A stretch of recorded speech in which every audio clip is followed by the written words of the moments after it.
Hello दोस्तों, आज मैं आप लोगों के लिए और एक नई सीरीज को एक्सप्लेन करने वाला हूँ। कहानी कुछ ऐसा है कि हमारी जो हीरो है, हमारे हीरो को डिवाइन गॉड द्वारा चुना जाता है और डिवाइन गॉड उस एक कमजोर सी बॉडी में रेनकार्नेट करा देता है और ऐसे ही उसकी लाइफ के साथ साथ उसकी कल्टीवेशन जर्नी स्टार्ट होता है। अब इसके आगे कहानी की स्टार्टिंग में हम लोग एक ह्यूमन गॉड को देखते हैं जिसकी सामना करने के लिए एक शैडो डिमन आया था और शैडो डिमन भी बहुत ही ज्यादा पावरफुल था। वो शैडो डिमन तुरंत ही ह्यूमन गॉड के ऊपर हमला कर देता है, पर ह्यूमन गॉड ने तो उसे आसानी से रोक लिया था। लेकिन शैडो डिमन की तो कोई और ही चाल था। वो से टेलीपोर्ट होकर सीधे ह्यूमन गॉड के पीछे आ जाता है और ह्यूमन गॉड के पीछे रखे जो लाइफ व्हील था तुरंत ही उसे डिस्ट्रॉय करने के लिए उसकी ओर जाने लगता है और वो उस डिवाइन ऑयल को डिस्ट्रॉय करते हुए कहने लगता है, अगर मैं इस डिवाइन ऑयल को पूरी तरीके से डिस्ट्रॉय कर दूं तो लगभग पूरी दुनिया से ही डिवाइन ऑयल की एग्जिस्टेंस खत्म हो जाएगा। तो इसे देखते ह्यूमन गॉड उसे रोकने के लिए अपनी पावर्स का इस्तेमाल करने लगता है, पर वो शैडो डिमन तुरंत ही टेलीपोर्ट होकर ह्यूमन गॉड के पीछे आ जाता है और उसकी हाथ ह्यूमन गॉड की पेट की आर पार कर देता है। इस वजह से ह्यूमन गॉड की वहीं पे मौत होने वाला था और वो डिमन तुरंत ही लाइफ व्हील को डिस्ट्रॉय कर देता है। इसके अंदर से हम काफी ज्यादा लाइट निकलते हुए देखते हैं। इसकी वजह से वो डिवाइन गॉड की जो सोल था वो दो हिस्सों में बढ़ जाता है और वो सामने की ओर भागने लगता है ताकि वो किसी और की बॉडी में अपनी पावर्स को ट्रांसफर कर पाए। और फिर हम यही से हमारे हीरो को बास्केटबॉल खेलते हुए देखते हैं जहाँ पे डिवाइन गॉड की पावर भी वहीं पे आ चुका था और वहाँ पे मानो कि वाकई जो टाइम है वो पूरी तरीके से सोलो हो चुका है। अब यहाँ से सीन शिफ्ट होता रहा, हमें कुछ मेंबर्स को दिखाया जाता है जो एक घोड़ा गाड़ी के अंदर कुछ सोल्जर्स से बचते हुए भाग रहा था और एक मेंबर तो पीछे से उन सोल्जर्स के ऊपर अटैक भी कर रही थी। तो गाड़ी के अंदर से एक मेंबर जिसका नाम होंगियान था वो बिंगिंग से पूछती है, क्या तुम्हें उन लोगों के बारे में कुछ पता चला? तो बिंगिंग कहती है नहीं। और फिर इस गाड़ी को जो चला रहा था उसका नाम क्यूशेंग था। वो पूछता है, क्या हम लोग शॉर्टकट मारकर इन लोगों से हमारे पीछा छुड़ा ले? तो अंदर से होंगियान कहता है नहीं, इसकी कोई जरूरत नहीं है। और फिर हम गाड़ी के अंदर और एक मेंबर को देखते हैं जो कि मानो बहुत ही ज्यादा सीरियसली इंजर्ड था। यही हमारा इस सीरीज का हीरो है और इसका नाम लुओली है। लुओली डरते हुए होंगियान से पूछता है, होंगियान हमारे ऊपर जो अटैक्स कर रहा है वो सभी कौन है? तो ये सुनते सोचते हुए होंगियान कहने लगता है, हमारी बेशुई किंगडम के साथ किसी भी अड़ोस पड़ोस के देश के साथ कोई भी दुश्मनी नहीं है। तो ये सभी कौन हो सकता है जो हमारे ऊपर अटैक्स कर रहे हैं? सच कहूँ तो मैं भी इनके बारे में अंदाजा नहीं लगा सकता। और फिर वो मेंबर्स आगे आते हुए रस्सी की मदद से उनकी घोड़ा गाड़ी को पलट देता है जिसकी वजह से बिंगिंग तो वहीं पे बेहोश हो गई थी। और फिर उन मेंबर्स का लीडर कहता है, हमें पहले यह की डिवाइन मास्टर को मारना चाहिए और वो सभी उसके ऊपर अटैक कर देता है। तो होंगियान भी उन लोगों की सामना करते हुए कहते हैं, आखिरकार तुम्हारी हिम्मत कैसे हुई? ये जो एरिया है ये बेशुई एम्पायर के एरिया है। तो वो मेंबर्स कहता है, डेइन और तियानवू को छोड़कर बेशुई का मेरे सामने कोई मतलब नहीं है। और वो अपनी मेंबर्स को उसके ऊपर हमला करने के लिए कहता है तो वो सभी भी उसके ऊपर हमला कर देता है। तो इसे देखते लिऊ होंगियान भी उन लोगों की अच्छे से धुलाई करने लगता है और वो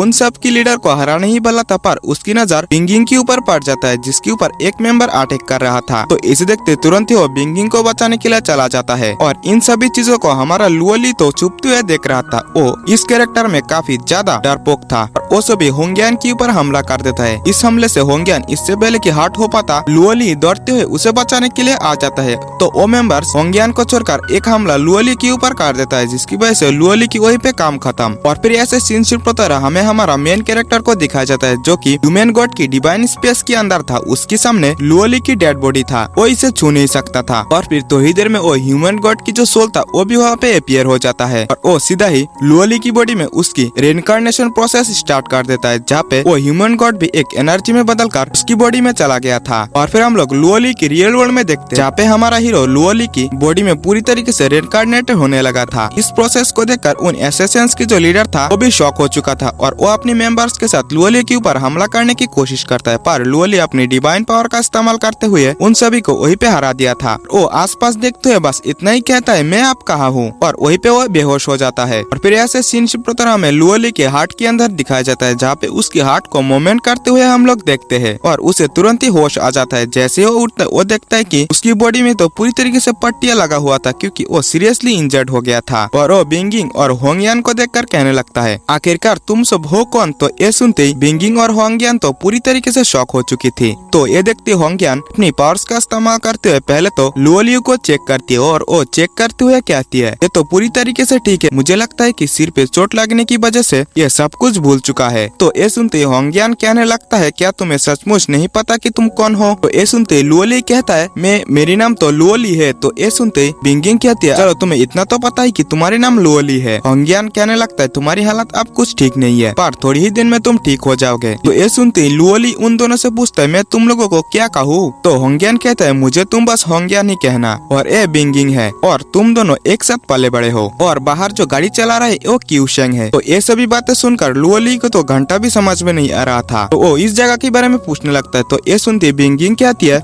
ये बेशुई किंगडम है। पर लुओली को इससे भी कुछ फर्क नहीं पड़ रहा था। वो कहता है मैं तो इस बातों को सुनते हुए पागल हो जाऊंगा। तो ये सुनते बिंगिंग और होंगियान उसे सभी चीजों के बारे में याद दिलाने लगता है। पर इससे लुओली के ऊपर तो कोई भी फर्क नहीं पड़ता। और फिर बिंगिंग को महसूस होती है कि लुओली की बॉडी से जो ऑरा निकल रहा है वो कुछ हद तक डिवाइन ड्रैगन स्पेल की ऑरा की तरह है। और वो लुओली उसे कहती है इसी वजह से तुम मार्शल आर्ट टेक्निक की बजाय इसी टेक्निक को प्रैक्टिस कर रहे थे जिसमें कोई सेज भी निपुण नहीं हो सकता। तो लुओली कहती है हाँ तुम काफी समझदार हो। पर मैं एक क्वेश्चन करना चाहता हूँ, क्या इस वर्ल्ड के अंदर क्या कोई डिवाइन विल मौजूद है? तो ये सुनते ही होंगियान इसकी आंसर करते हुए कहते हैं यहाँ पे मार्शल आर्ट टेक्निक और कुछ स्पेल्स की मदद से ध्यान करते हुए ब्रेक थ्रू करते हैं और जो भी अल्टीमेट रियलम पर पहुंच जाता है वही इस वर्ल्ड में असली सेज कहलाता है। और इस दुनिया की जितने भी लो है वो मॉर्टल बॉडी को कभी भी प्यूरिफाई नहीं कर सकता। तो ये सभी बातों को सुनकर लुओली सोचते है अगर मैं जिस वर्ल्ड से यहाँ पे आया हूँ वहाँ पे वापस जाना है तो किसी भी हालत में एक सेज की रियलम तक पहुँचना होगा। और वो उन दोनों से कहता है दरअसल जब मैं कोमा में था तब मुझे एक इमोर्टल ने मदद किया और मुझे बताया था कि मेरे अंदर तो काफी अच्छी टैलेंट्स मौजूद है और इसलिए मुझे इस दुनिया की सबसे पावरफुल टेक्निक्स को सीखना होगा। तो ये सुनती होंगियान बिंगिंग को उसे समझाने के लिए कहती है। तो बिंगिंग कहने लगती है इस दुनिया में जितने भी मार्शल आर्ट या फिर जो भी टेक्निक्स है उन सभी टेक्निक्स को इंसानों ने बनाया है सिवाय डिवाइन ड्रैगन स्पेल को छोड़कर। और ये टेक्निक एक माउंटेन के ऊपर एक होली ट्री के अंदर क्रिएट हुआ था जिस ट्री ने हेवन और अर्थ की एनर्जी को एब्जॉर्ब किया था और उस ट्री में एक फ्रूट हुआ था। इस फ्रूट को होने में 36,000 ईयर्स का समय लगा था और इस फ्रूट की जो स्मेल है वो दूर दूर तक छा जाता था। और वो फ्रूट जैसे पेड़ से अलग हुआ तो तभी वो फ्रूट हवा में ही एंशिएंट र्यून्स में बदल गया और इसी से डिवाइन ड्रैगन स्पेल क्रिएट हुआ। और फिर हमें एक जगह को दिखाया जाता है जिसमें कि कई सारे सीढ़ियां थी और बीच बीच में कुछ बैरियर्स गेट भी लगा हुआ था। और फिर हमें सबसे नीचे यानी कि इन सभी सीढ़ियों के नीचे लुओली को दिखाया जाता है क्योंकि कहते हैं सही में ये टेक्निक काफी ज्यादा अमेजिंग है। यानी कि ये लुओली की बॉडी के अंदर ही था और वो उस गेट के अंदर एंटर कर जाता है जो कि बॉडी कल्टीवेशन की फर्स्ट लेवल था और वो धीरे धीरे आगे बढ़ने लगता है। फिर हमें लुओली को रियल वर्ल्ड में दिखाया जाता है जो कि कल्टीवेशन स्टेज में बैठा हुआ था, उसके पास वो सभी भी था। और फिर से हमें लुओली को उसकी वर्ल्ड के अंदर दिखाया जाता है यानी कि उसकी बॉडी के अंदर। वो बॉडी कल्टीवेशन लेवल की सेकंड लेवल को भी पार कर चुका था और बड़ी ही तेजी से लेवल 3 की ओर आगे बढ़ रहा था। और फिर हम रियल वर्ल्ड के अंदर लुओली को देखते हैं जो कि सेकंड लेवल को पार करने की वजह से उसकी बॉडी से काफी ज्यादा लाइट निकलने लगा था। तो इसे देखते वो दोनों भी काफी ज्यादा सरप्राइज्ड हो गया था क्योंकि इस डिवाइन ड्रैगन स्पेल को कल्टीवेट करना इतना भी ज्यादा आसान काम नहीं था। और फिर बिंगिंग कहने लगती है ऐसा भी माना जाता है कि 2 पर्सन ऐसा भी थे जिन्होंने बॉडी कल्टीवेशन स्टेज में यानी कि इसकी पहली लेवल में एंटर किए थे। तो होंगियान लुओली को देखते हुए कहता है लुओली अगर इस डिवाइन ड्रैगन स्पेल को सक्सेसफुली प्रैक्टिस कर लेता है तो बाइशुई एम्पायर का हालत बदल सकता है। फिलहाल के लिए इस पार्ट को यहीं पे एंड करते हैं। और हाँ गाइस, मैंने होंगियान की कैरेक्टर को कभी लड़की और कभी लड़का बताया था क्योंकि मैं भी कंफ्यूज हो गया था कि इसकी जेंडर क्या है क्योंकि पहले तो इसे किंग कह के बुलाया गया था